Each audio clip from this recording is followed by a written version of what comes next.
While most countries insisted that the agreement was an important, though small, step in keeping alive the hopes of achieving the 1.5 degrees Celsius temperature goal, observers and civil society groups saw it as a missed opportunity to enhance global climate action. After 2 weeks of hard negotiations with governments squibbling over provisions on phasing out coal, cutting greenhouse gas emissions and providing money to the poor world, the annual Climate Change Summit came to an end on Saturday night with the adoption of a weaker-than-expected agreement called the Glasgow Climate Pact. While most countries insisted that the agreement was an important, though small, step in keeping alive the hopes of achieving the 1.5 degrees Celsius temperature goal, observers and civil society groups saw it as a missed opportunity to enhance global climate action. The Glasgow meeting was the 26th session of the Conference of Parties to the UN Framework Convention on Climate Change, or COP26. These meetings are held every year to construct a global response to climate change. Each of these meetings produce a set of decisions which are given different names. In the current case, this has been called the Glasgow Climate Pact.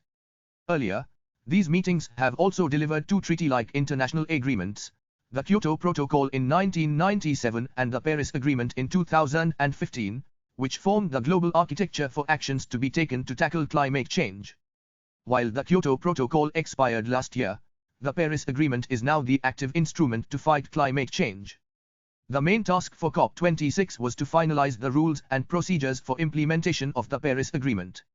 Most of these rules had been finalized by 2018, but a few provisions, like the one relating to creation of new carbon markets, had remained unresolved.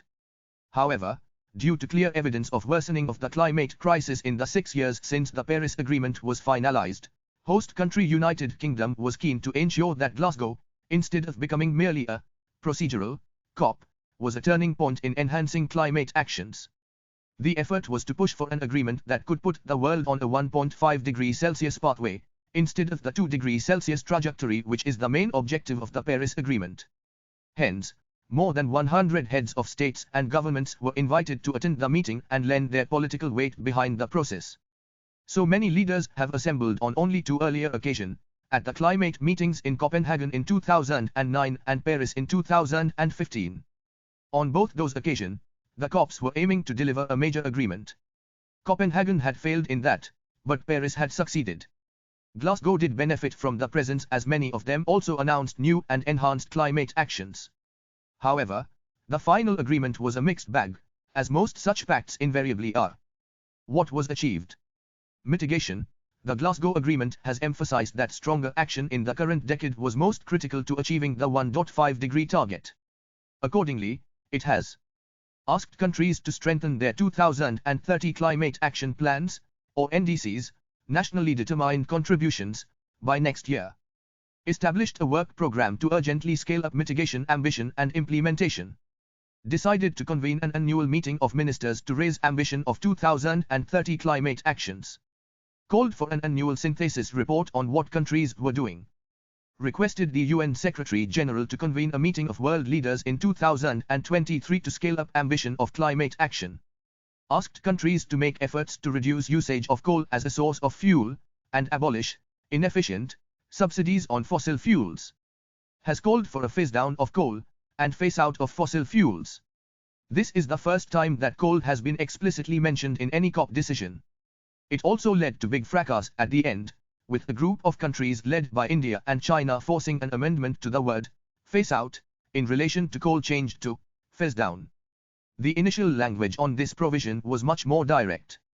It called on all parties to accelerate phase-out of coal and fossil fuel subsidies. It was watered down in subsequent drafts to read phase-out of unabated coal power and inefficient fossil fuel subsidies.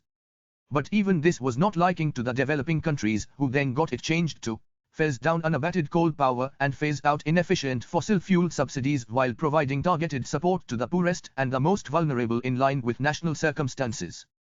Despite the dilution, the inclusion of language on reduction of coal power is being seen as a significant movement forward. Adaptation.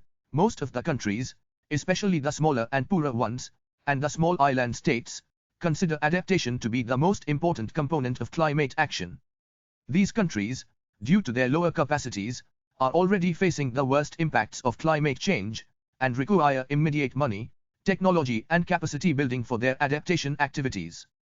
As such, the Glasgow Climate Pact has asked the developed countries to at least double the money being provided for adaptation by 2025 from the 2019 levels.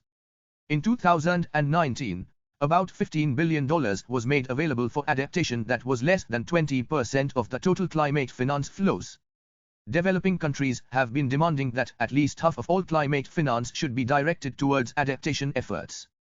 Created a 2-year work program to define a global goal on adaptation.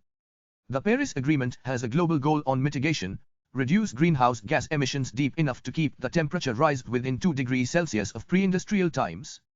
A similar global goal on adaptation has been missing, primarily because of the difficulty in defining such a target.